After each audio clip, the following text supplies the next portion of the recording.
नमस्कार दोस्तों, स्वागत है आप सभी का आपके अपने यूट्यूब चैनल ऑब्जेक्टिव सेंटर पर। दोस्तों, इस वीडियो में हम लोग फिटर सेकेंड ईयर का जो सीबीटी एग्ज़ाम हुआ था पिछले साल, उसी का पेपर हम लोग देखने वाले हैं, जो कि 14 जुलाई 2023 को आईटीआई का जो सीबीटी एग्ज़ाम होता है उसका यहाँ पर ऑफिशियल पेपर है, देख सकते हैं। तो अगर दोस्तों आप लोग 2024 में एग्ज़ाम देने जा रहे हैं फिटर सेकेंड ईयर का, तो आपके लिए वीडियो काफ़ी हेल्पफुल होगा, क्योंकि दोस्तों प्रीवियस ईयर क्वेश्चन आपसे पूछे जाएंगे, क्योंकि क्वेश्चन ज़्यादातर रिपीट होते रहते हैं। तो आप लोग इसको अच्छे से देखिएगा। ठीक, तो चलिए हम लोग दोस्तों शुरू करते हैं। सबसे पहले यहाँ पर आपको जो क्वेश्चन देखने को मिलेगा वह है दोस्तों आपका ट्रेड थ्योरी का। ठीक, तो ट्रेड थ्योरी में दोस्तों अगर यहाँ पर आप लोग देखेंगे, पहला क्वेश्चन है कि यहाँ पर दोस्तों what is the name of the gear. ये जो दोस्तों नीचे आपको गियर दिखाया गया है, ये किस प्रकार का गियर है। तो ठीक, तो ये दोस्तों जो गियर है ये आपका कहलाता है हाइपोड गियर। तो हाइपोड गियर यहाँ पर आपका करेक्ट आंसर हो जाएगा। तो ये जो गियर है ये आपका हाइपोड गियर का फिगर दिया गया है। अब देखिए दोस्तों, दूसरा क्वेश्चन यहाँ पर है कि what is the formula to calculate open belt length if centre distance is x. यदि केंद्र दूरी x है तो ओपन बेल्ट की लंबाई की गणना करने का सूत्र क्या है। तो देखिए दोस्तों, यदि केंद्र दूरी x है तो ओपन बेल्ट की लंबाई की गणना करने का जो सूत्र होता है दोस्तों, वो देखिए यहाँ पर रहता है L equal to capital D minus small d by 2 into 3, यानी कि 3/1/7, फिर माइनस यहाँ पर 2x हो जाएगा। यही आपका दोस्तों करेक्ट आंसर हो जाएगा, ऑप्शन नंबर सी। अब देखिए अगला क्वेश्चन यहाँ पर है। अगला क्वेश्चन कह रहे हैं कि what is the use of lubricant, यानी कि स्नेहक का उपयोग क्या है। तो देखिए दोस्तों, स्नेहक जो होता है यह क्या करता है कि इम्प्रूव मशीन इफिशियंसी, यानी कि जो मशीन की दक्षता होती है वह बढ़ जाती है लुब्रिकेशन करने से। ठीक, और लुब्रिकेशन करने से दोस्तों आप लोगों की जो घर्षण होती है वो घट भी जाती है, आपको ये भी पता होना चाहिए। तो हालांकि वो ऑप्शन में नहीं है, यहाँ पर जो है वो आपका हो जाएगा बेहतर मशीन दक्षता, यानी कि इम्प्रूव्ड मशीन एफिशिएंसी। अब देखिए यहाँ पर दोस्तों चौथा क्वेश्चन कर है what is cast if the lap is harder than the work piece. यदि वर्क पीस की तुलना में लैप कठोर है तो क्या होता है। तो देखिए, यदि वर्क पीस की तुलना में लैप कठोर है तो work piece will cut the lap, work piece lap को काट देता है। ठीक, तो यहाँ पर आपका डी आंसर करेक्ट हो जाएगा। अब देखिए यहाँ पर पांचवा क्वेश्चन कर है what is the name of the foundation bolt. तो फाउंडेशन बोल्ट का नाम क्या है। हालांकि दोस्तों आप लोग इसके लिए माफ़ करिएगा कि मेरा यहाँ पर जो आवाज़ है भारी भारी आपको लग रहा होगा, मेरा तबीयत थोड़ा ख़राब है। ठीक, तो आप लोग आवाज़ को थोड़ा कंप्रोमाइज़ करिएगा, समझने की कोशिश करिएगा, गला भी मेरा बैठा हुआ है। अब देखिए ये जो दोस्तों बोल्ट है, ठीक, तो ये आपका फाउंडेशन बोल्ट है। ठीक, तो यहाँ पर क्या क्वेश्चन पूछा गया है, फाउंडेशन बोल्ट का नाम क्या है। तो ये दोस्तों जो फाउंडेशन बोल्ट है, इस फाउंडेशन बोल्ट का जो नाम है वो है आपका राल बोल्ट। ठीक, अब देखिए यहाँ पर छठा क्वेश्चन कह रहा है what is the part mark as x, x के रूप में चिन्हित भाग है क्या है। तो देखिए दोस्तों, एक्स के रूप में ये जो चिन्हित भाग है ये यहाँ पर पूछा गया है, ये जो एक्स पार्ट है ये क्या कहलाता है। तो दोस्तों ये जो है ये आपका लूज पुली को बताता है, तो लूज पुली हो जाएगा, यानी कि ढीला पुली। अब देखिए दोस्तों यहाँ पर सातवां क्वेश्चन क्या कह रहा है, कह रहा है यहाँ पर सातवां क्वेश्चन कि what is the name of the part mark as x, x के रूप में चिन्हित भाग का नाम क्या है। अब यहाँ पर एक्स पार्ट देखिए दर्शाया गया है, इस एक्स पार्ट का आपको नाम बताना है। तो ये जो एक्स पार्ट है ये आपका कहलाता है सेंट्रीफ्यूगल वेट। ऑप्शन नंबर यहाँ पर डी करेक्ट हो जाएगा, सेंट्रीफ्यूगल वेट। अब देखिए यहाँ पर देखिए आठवां क्वेश्चन कह रहा है why extra clearance is provided between bearing and journal in the aluminium alloy bearing. Aluminium मिश्र धातु बियरिंग में बियरिंग और जर्नल के बीच अतिरिक्त क्लियरेंस क्यों दी जाती है। तो यह दिया जाता है दोस्तों आपका to overcome high thermal expansion, यानी कि हाई थर्मल एक्सपेंशन पर काबू पाने के लिए हम लोग एल्युमिनियम मिश्र धातु बियरिंग में बियरिंग और जर्नल के बीच अतिरिक्त क्लियरेंस प्रोवाइड करते हैं। अब देखिए यहाँ पर नौवां क्वेश्चन क्या कह रहा है, कह रहा है which material is used to make slip gauge block. Slip gauge block बनाने के लिए किस मटेरियल का उपयोग किया जाता है। तो देखिए दोस्तों, स्लिप गेज ब्लॉक बनाने के लिए जो मटेरियल यूज किया जाता है वह रहता है high grade steel with low thermal expansion, यानी कि उच्च ग्रेड स्टील और लो थर्मल एक्सपेंशन के साथ। ठीक, तो लो थर्मल एक्सपेंशन के साथ यानी कि हाई ग्रेड स्टील हम लोग यूज करते हैं। अब देखिए 10 नंबर का क्वेश्चन क्या है, which bearing material is used in connecting rod and electrical motor. Connecting rod और इलेक्ट्रिकल मोटर में कौन सी बियरिंग सामग्री का उपयोग किया जाता है। तो देखिए कनेक्टिंग रॉड बनाने के लिए और इलेक्ट्रिकल मोटर्स बनाने में हम लोग जो बियरिंग सामग्री यूज करते हैं वह रहता है हमारा copper lead alloy. Copper lead का मिश्र धातु हम लोग यूज करते हैं कनेक्टिंग रॉड और इलेक्ट्रिकल मोटर में बियरिंग सामग्री बनाने के लिए। अब देखिए यहाँ पर 11 नंबर का क्वेश्चन क्या है, which pulley can transmit the power to shaft different heights and at varying distance. कौन सी पुली विभिन्न ऊंचाइयों पर और अलग अलग दूरी पर शाफ्ट को शक्ति संचारित कर सकती है। तो रहता है आपका रोप पुली। तो रोप पुली ऑप्शन नंबर यहाँ पर भी करेक्ट हो जाएगा। अब देखिए यहाँ पर 12 नंबर का क्वेश्चन है कि which gauge is used to check the gap between the mating part. मिलने वाले भागों के बीच गैप की जांच करने के लिए किस गेज का उपयोग किया जाता है। तो देखिए मिलने वाले भागों के बीच गैप की जांच करने के लिए हम लोग जो गेज यूज करते हैं वह हमारा रहता है फिलर गेज। तो कोई भी अगर दो मीटिंग पार्ट है उसके बीच में अगर गैप है तो उस गैप को चेक करने के लिए हम लोग फिलर गेज का प्रयोग करेंगे। अब देखिए 13 नंबर क्वेश्चन कर रहे हैं, 230 डिग्री सेल्सियस तक गर्म करके किस प्रकार के कटिंग टूल को टेम्पर्ड किया जाता है। यानी कि which type of cutting tool is tempered by heating up to 230 degree Celsius. तो इसके लिए दोस्तों हम लोग टर्निंग टूल का यूज करेंगे। 230 डिग्री सेल्सियस तक गर्म करके टर्निंग टूल को हम लोग टेम्पर करते हैं। ठीक, अब देखिए कह रहा है what is the name of the gauge. चित्र में ये दोस्तों जो गेज दिखाया गया है आप लोग देख पा रहे होंगे, ये आपका रेडियल गेज या रेडियस गेज कहलाता है। तो यहाँ पर आपका भी आंसर करेक्ट हो जाएगा रेडियस गेज। अब देखिए यहाँ पर है 15 नंबर का क्वेश्चन, कह रहा है what is the value of A bar in metric unit of pressure. Pressure की मीट्रिक इकाई में बार का मान क्या है। तो देखिए प्रेशर की मीट्रिक इकाई में बार का जो मान होता है वह 1 kg पर सेंटीमीटर स्क्वायर होता है। ऑप्शन नंबर यहाँ पर सी करेक्ट हो जाएगा। अब देखिए यहाँ पर 16 नंबर क्वेश्चन कर रहा है what is the process to add cutting ability and wear resistance on steel. काटने की क्षमता को जोड़ने और स्टील पर घिसने का प्रतिरोध उत्पन्न करने की प्रक्रिया क्या है। ये आपका कहलाता है hardening. Option number D correct हो जाएगा हार्डनिंग। 17 नंबर क्वेश्चन है what is the name of the gauge. ये जो चित्र में आपको गेज दिखाया गया है इस गेज का नाम क्या है। तो दोस्तों ये आपका कहलाता है taper plug gauge. Option number B correct हो जाएगा taper plug gauge. 18 number question यहाँ पर देखिए क्या कह रहा है, कह रहे हैं यहाँ पर 18 नंबर का which valve block flow in one direction and allow free flow in the other direction.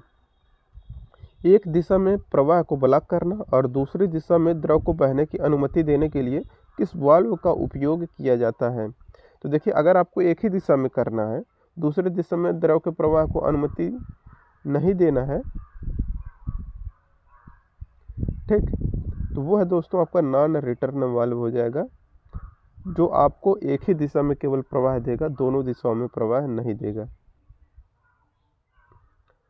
अब देखिए 19 नंबर का क्वेश्चन यहाँ पर देखिए क्या कह रहा है, यहाँ पर कह रहा है which is the property of oil catch fire and continuous to be in flame. तेल का वह कौन सा गुण जो आग पकड़ता है और लगातार जलती रहती है। तो वो रहता है दोस्तों आपका फायर पॉइंट। तो यहाँ पर आपका फायर पॉइंट करेक्ट आंसर हो जाएगा। अब देखिए दोस्तों यहाँ पर है 20 नंबर का क्वेश्चन, कह रहा है what is the name of the fixture. चित्र में दोस्तों ये जो आपको फिक्सचर दिखाया गया है इसका नाम आपको बताना है। तो ये है आपको दोस्तों induction fixture. Option number D correct हो जाएगा। अब देखिए 21 नंबर क्वेश्चन कह रहा है what is the process to refine the structure of steel component. Steel घटक की संरचना को परिष्कृत करने की प्रक्रिया क्या है। तो यह है दोस्तों स्टील घटक की संरचना को परिष्कृत करने की जो होती है वो रहता है आपका नॉर्मलाइजिंग। अब देखिए अगला क्वेश्चन है, what is the method of build up size using slip gauge. Slip gauge का उपयोग करने का विधि क्या है। तो देखिए स्लिप गेज का उपयोग करने की जो विधि है वो है दोस्तों आपका, ये जो विधि दिखाया गया है ये आपका व्रिंगिंग। तो व्रिंगिंग यहाँ पर ऑप्शन नंबर 1 करेक्ट हो जाएगा। देखिए दोस्तों, जिनको भी ये PDF डाउनलोड करना है, आप लोग ऑब्जेक्टिव सेंटर नाम से टेलीग्राम सर्च करिएगा, वहाँ पर वो टेलीग्राम चैनल आ जाएगा और वहाँ पर ये PDF डाल दिया जाएगा, जहाँ से आप लोग डाउनलोड कर पाएंगे। या फिर ऑब्जेक्टिव सेंटर के ऑफिशियल वेबसाइट पर जाके ITI एग्जाम के एक सेक्शन होगा, उस सेक्शन में जाके आप अपना डाउनलोड कर पाएंगे। ठीक, अब देखिए 23 नंबर क्वेश्चन है, which is the hardest of all abrasive material and used for lapping tungsten carbide. यानी कि दोस्तों यहाँ पर कहा गया है कि टंगस्टन कार्बाइड के लैपिंग के लिए प्रयोग करने वाली सभी अपघर्षक पदार्थों में सबसे कठोर कौन सा होता है। तो सबसे कठोर होता है दोस्तों डायमंड यानी कि हीरा। तो टंगस्टन कार्बाइड की लैपिंग के लिए हम लोग डायमंड अपघर्षक का प्रयोग करते हैं। ठीक, अब देखिए यहाँ पर 24 नंबर का क्वेश्चन है, which type of wrench is used for more than 50 mm diameter pipe to tight with heavy gripping.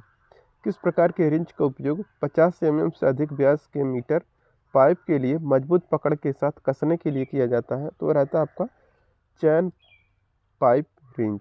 तो अगर 50 mm से अधिक व्यास है तो उसके लिए दोस्तों हम लोग चैन पाइप रिंच का प्रयोग करते हैं। अब देखिए दोस्तों अगला क्वेश्चन यहाँ पर कह रहा है what is the type of screw. Screw का नाम क्या है।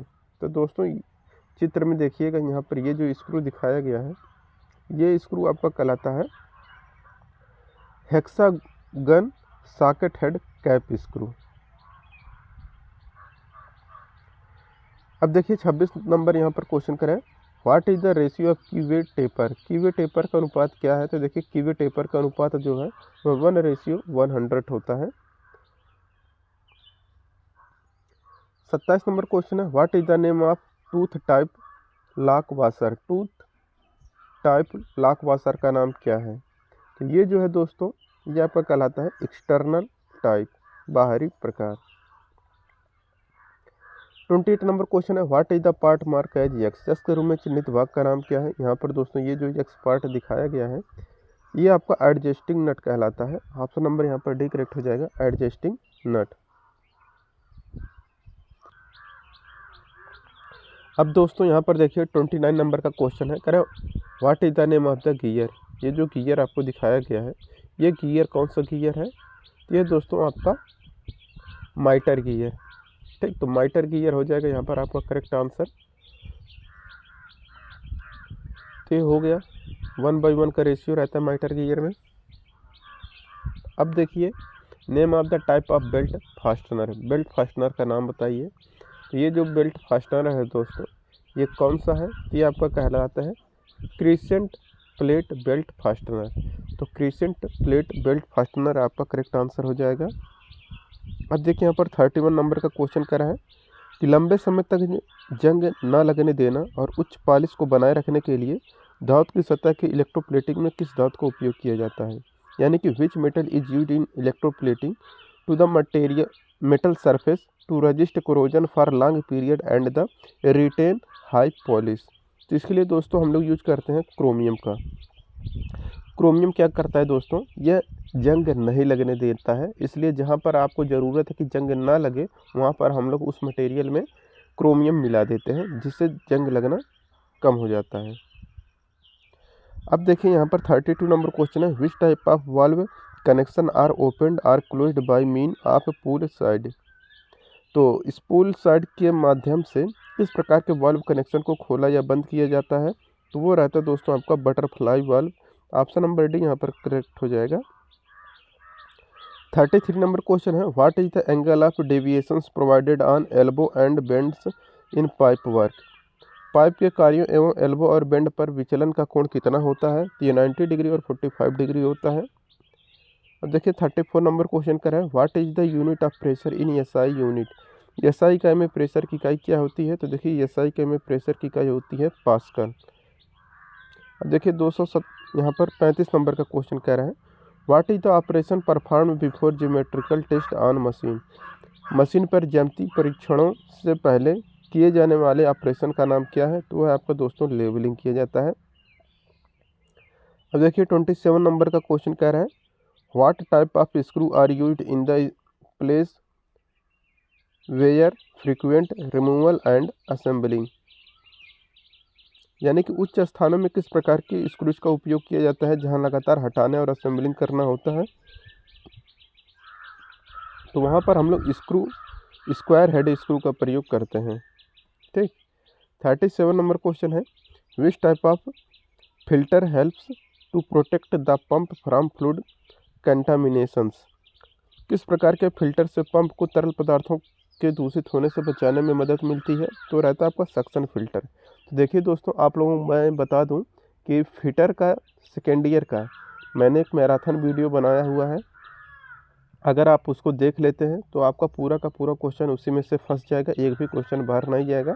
तो डिस्क्रिप्शन बॉक्स में आपको लिंक दे दिया जाएगा, आप उसको ज़रूर चेक कर लीजिएगा। ठीक, पढ़ लेंगे तो आप लोगों का ट्रेड थ्योरी में पूरा का पूरा क्वेश्चन हो जाएगा। अब देखिए 38 नंबर क्वेश्चन है which valve is used as interface between the electrical and pneumatic system. विद्युत और न्यूमेटिक प्रणाली के बीच इंटरफेस के रूप में किस वाल्व का उपयोग किया जाता है, तो इसके लिए यूज किया जाता है सोलेनॉइड वाल्व का प्रयोग। ठीक, तो विद्युत और न्यूमेटिक प्रणाली के बीच इंटरफेस के रूप में हम लोग सोलेनॉइड वाल्व का प्रयोग करते हैं। तो दोस्तों देखिए ये आपका 38 क्वेश्चन हो गया ट्रेड थ्योरी का। ठीक, तो ट्रेड थ्योरी का आपका यहाँ पर 38 क्वेश्चन ही आपका कंप्लीट हो गया। आपसे भी आपका भी जो एग्जाम रहेगा उसमें उतना ही क्वेश्चन पूछा जाएगा। अब देखिए, अब यहाँ पर वर्कशॉप कैलकुलेशन एंड साइंस का क्वेश्चन आ गया है। अब देखिए यहाँ पर कहा गया है which authority publishes schedule of rate. कौन सा प्राधिकरण दरों की अनुसूची को प्रकाशित करता है, तो ये रहता है आपका गवर्नमेंट डिपार्टमेंट। ठीक, तो गवर्नमेंट डिपार्टमेंट ये प्राधिकरण दरों की अनुसूची को प्रकाशित करता है। अब देखिए यहाँ पर दूसरा क्वेश्चन कह रहा है what are the various stage of heat treatment. ऊष्मोपचार के विभिन्न चरण क्या हैं, तो देखिए ऊष्मोपचार के जो विभिन्न चरण हैं वह हीटिंग, सोकिंग और क्विंचिंग होते हैं। ठीक, अब देखिए तीसरा क्वेश्चन यहाँ पर करें who prepares the cost of estimation. आकलन की लागत कौन तैयार करता है, तो देखिए आकलन की जो लागत तैयार करता है वह एस्टिमेटर यानी कि अनुमानक तैयार करता है। अब देखिए यहाँ पर चौथा क्वेश्चन है which one of the following geometrical shape centre of gravity lies from its base is 1/3 of its height. निम्न में से कौन सा ज्यामितीय आकृति का गुरुत्वाकर्षण केंद्र इसके आधार से स्थित है, इसकी ऊंचाई 1/3 है। तो यह दोस्तों आपका ट्राइंगल यानी कि त्रिभुज है, ट्रायंगल त्रिभुज हो जाएगा।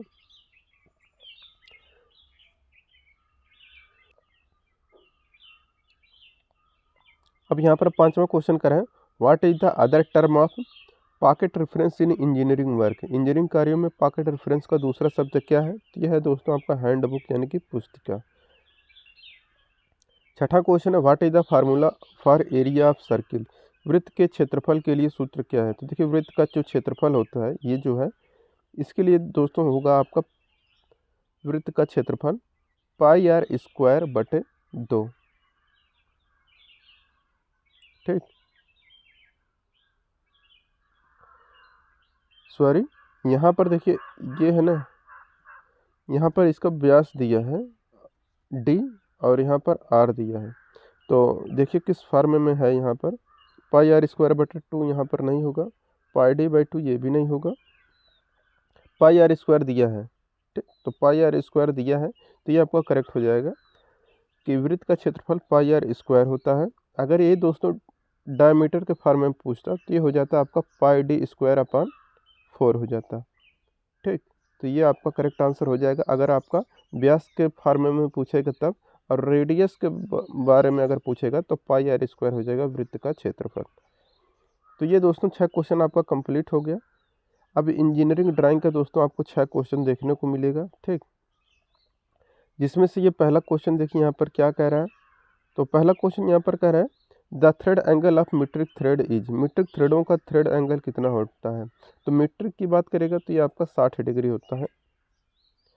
अब दूसरा क्वेश्चन यहाँ पर देखिए कर है the included angle of pipe thread is around, pipe thread का जो पाइप एंगल जो होता है इंक्लूडेड एंगल कितना होता है? तो पाइप थ्रेड का जो इंक्लूडेड एंगल होता है वह होता है आपका 55 डिग्री। तीसरा क्वेश्चन कह रहा है निम्न में से कौन अस्थायी फास्टनिंग है? तो देखिए जो अस्थायी फास्टनिंग है वह है आपका स्क्रू, तो स्क्रू आपका करेक्ट हो जाएगा। अब देखिए GMAW का फुल फॉर्म पूछा गया है, तो GMAW का फुल फॉर्म होता है गैस मेटल आर्क वेल्डिंग। पांचवा क्वेश्चन है कि how many types of foundation are there based on depth, गहराई के आधार पर नींव कितने प्रकार की होती है? यानी कि फाउंडेशन कितने प्रकार के होते हैं डेप्थ के आधार पर? तो वह 2 प्रकार के होते हैं। छठा क्वेश्चन है कि रिवेटेड ज्वाइंट होता है, तो देखिए जो रिवेटेड ज्वाइंट होता है वह अर्ध अस्थाई यानी कि सेमी परमानेंट ज्वाइंट है, ये आपका रिवेटेड ज्वाइंट। ठीक, तो रिवेटेड ज्वाइंट आपका सेमी परमानेंट है। अब देखिए एम्प्लॉयबिलिटी स्किल का क्वेश्चन आ गया, तो एम्प्लॉयबिलिटी स्किल में देखिए आपको 25 क्वेश्चन देखने को मिलेगा, जिसमें से ये देखिए पहला क्वेश्चन है। ठीक, अब देखिए पहला क्वेश्चन करें what should be avoided during an interview, interview के दौरान क्या नहीं करना चाहिए? तो लुक समवेयर एंड आंसर, इधर उधर देखना और जवाब देना नहीं चाहिए। तो इंटरव्यू के समय इधर उधर नहीं देखना चाहिए जवाब देते टाइम। ठीक, अब देखिए दूसरा क्वेश्चन है complete the sentence with suitable describing word there is a factory in the area the air is. तो देखिए एरिया में एक फैक्ट्री है और उसका एयर कैसा है? तो वह पोल्यूटेड है यानी कि प्रदूषित है। तीसरा question what is the stress, तनाव क्या है? तो फीलिंग ऑफ फ्रस्ट्रेशन या डिसअपॉइंटमेंट, निराशा या दुख की भावना ही आपका तनाव है। चौथा क्वेश्चन यहाँ पर देखिए दोस्तों क्या कह रहा है, कह रहा है कि always your mobile phone silent mode. तो always keep your mobile phone in silent mode हो जाएगा, ऑप्शन नंबर सी करेक्ट हो जाएगा। पांचवा क्वेश्चन देखिए क्या कह रहा है, कह रहा विच one is an active voice verb, यानी कि एक्टिव वॉइस वर्ब कौन सा है? तो लर्न जो है आपका एक्टिव वॉइस वर्ब है। छठा क्वेश्चन देखिए क्या कह रहा है when we share photos and videos from our Android smartphone to the computer to see them in a larger screen VR, जब हम बड़े स्क्रीन में देखने के लिए अपने एंड्रॉयड स्मार्टफोन से फोटो और वीडियो को कंप्यूटर पर साझा करते हैं तो हम क्या कर रहे होते हैं? तो स्क्रीन मिररिंग करते हैं, जो कि आप लोग अपने मोबाइल से कनेक्ट किए होंगे टीवी को, तो वही आपको मोबाइल या स्क्रीन मिररिंग होता है। ठीक, सातवां क्वेश्चन यहाँ पर देखिए करें ह्यूमन रिसोर्सेज आर, तो ह्यूमन जो रिसोर्सेज हैं वह आपके सहकर्मी हैं, तो human resources are your staff हो जाएगा। आठवां क्वेश्चन देखिए करें the Everest that peak in the world in Tibet, तो the Everest the highest peak in the world is in Tibet. अब देखिए नौवां क्वेश्चन कह रहा है maintaining trimmed and clean nails, brushing teeth twice a day, washing hands before and after food are example of which type of hygienic, यानी कि कटे और साफ नाखून रखना, दिन में 2 बार दांतों को ब्रश करना, भोजन से पहले और बाद में हाथ धोना कौन सी स्वच्छता के उदाहरण है? तो ये आपके व्यक्तिगत स्वच्छता के उदाहरण हैं। अब देखिए यहाँ पर 10वां क्वेश्चन है which one is not a source to raise funds to start business, इनमें से व्यवसाय शुरू करने के लिए धन जुटाने का स्रोत क्या नहीं है? तो वह invest in mutual fund. 11 number question है complete the sentence with suitable describing word there is not any amusement park in the area it is a which type of place. ये हो जाएगा आपका दोस्तों बोरिंग। ठीक, यानी कि there is not any amusement park in the area it is boring place. 12 number question है what is required to sustain in a competitive and advance technology in your business, आपके व्यवसाय में प्रतिस्पर्धी और उन्नत तकनीकी में बने रहने के लिए क्या आवश्यक है? तो ये दोस्तों एक्सेप्ट एंड अंडरगो चेंज, स्वीकार करें और परिवर्तन करें। 13 नंबर क्वेश्चन है you are a lifelong learner if you, यदि आप क्या करते हैं तो आप आजीवन शिक्षार्थी हैं। तो ये हो जाएगा आपका दोस्तों keep growing and adding to your knowledge, यानी कि यदि आप विकसित होते हैं तो अपने ज्ञान को बढ़ाते रहते हैं। ठीक। 14 नंबर क्वेश्चन है the process of learning a completely new skill is called, बिल्कुल नए कौशल सीखने की प्रक्रिया को क्या कहते हैं? ये आपको कहा जाएगा री स्किलिंग। नए कौशल सीखने की प्रक्रिया को री स्किलिंग कहेंगे। 15 नंबर क्वेश्चन है which one is a passive voice verb, तो वाज रिटन ये आपका पैसिव वॉइस में है। 16 नंबर क्वेश्चन देखिए यहाँ पर correct complete the sentence with suitable describing word, there is water scarcity in the locality, the area is. तो ये हो जाएगा दोस्तों कि there is a water scarcity in locality, the area is dry. 17 नंबर क्वेश्चन है a resume should be, resume में क्या होना चाहिए? शॉर्ट एंड प्रिसाइज होना चाहिए, संक्षिप्त और सटीक होना चाहिए। 18 नंबर क्वेश्चन है what is influenced by rapid change in technology, technology में तीव्र परिवर्तन से क्या प्रभावित होता है? तो फ्यूचर ऑफ वर्क, कार्य का भविष्य टेक्नोलॉजी में तीव्र परिवर्तन के कारण प्रभावित होता है। 19 नंबर क्वेश्चन है when a worker contributes to bring the best output by using the available resources to the worker, जब एक कर्मचारी उपलब्ध संसाधनों का उपयोग करके सर्वोत्तम आउटपुट लाने में योगदान देता है तो वह क्या होता है? तो आपका प्रोडक्टिव यानी कि उत्पादक होता है। 20 नंबर फुल फॉर्म है जीपीएस का फुल फॉर्म पूछा गया है कि ग्लोबल पोजीशनिंग सिस्टम है जीपीएस का full form global positioning system. 21 number question है what term refers to maintaining the quality and ability of something at a certain level, एक निश्चित स्तर पर किसी चीज़ की गुणवत्ता और क्षमता को बनाए रखने के लिए किस शब्द का उपयोग किया जाता है? तो इसके लिए सस्टेनेबल यानी कि टिकाऊपन का उपयोग किया जाता है। 22 नंबर क्वेश्चन है what is not a money transaction, पैसा का लेन देन नहीं है, तो एग्रीमेंट जो है आपका पैसे का लेन देन नहीं है। 23 नंबर क्वेश्चन है what is required to get the feedback of your customer, अपने ग्राहकों का फीडबैक प्राप्त करने के लिए क्या आवश्यक है? तो मार्केट सर्वे आपका जरूरी है। 24 नंबर क्वेश्चन है what is essentially required to receive communication by email in addition to a computer and internet connection, computer और इंटरनेट कनेक्शन के अलावा ईमेल द्वारा संचार प्राप्त करने के लिए अनिवार्य रूप से क्या होना चाहिए? तो आपके पास होना चाहिए ईमेल अकाउंट। और सबसे लास्ट क्वेश्चन है देखिए यहाँ पर information like what kind of jobs are in demand is known through, किस प्रकार के जॉब की मांग या किसके माध्यम से जाना जाता है? तो market trends based on the economy, अर्थव्यवस्था के आधार पर बाजार के रुझान आपका करेक्ट आंसर हो जाएगा। तो दोस्तों इसी तरह से मैं और भी प्रैक्टिस सेट कराऊंगा, अगर आप लोग कमेंट करेंगे वीडियो अच्छा लगा तो वीडियो को लाइक करिए और अपने दोस्तों के साथ शेयर करिए। मिलेंगे नेक्स्ट वीडियो में। Thank you.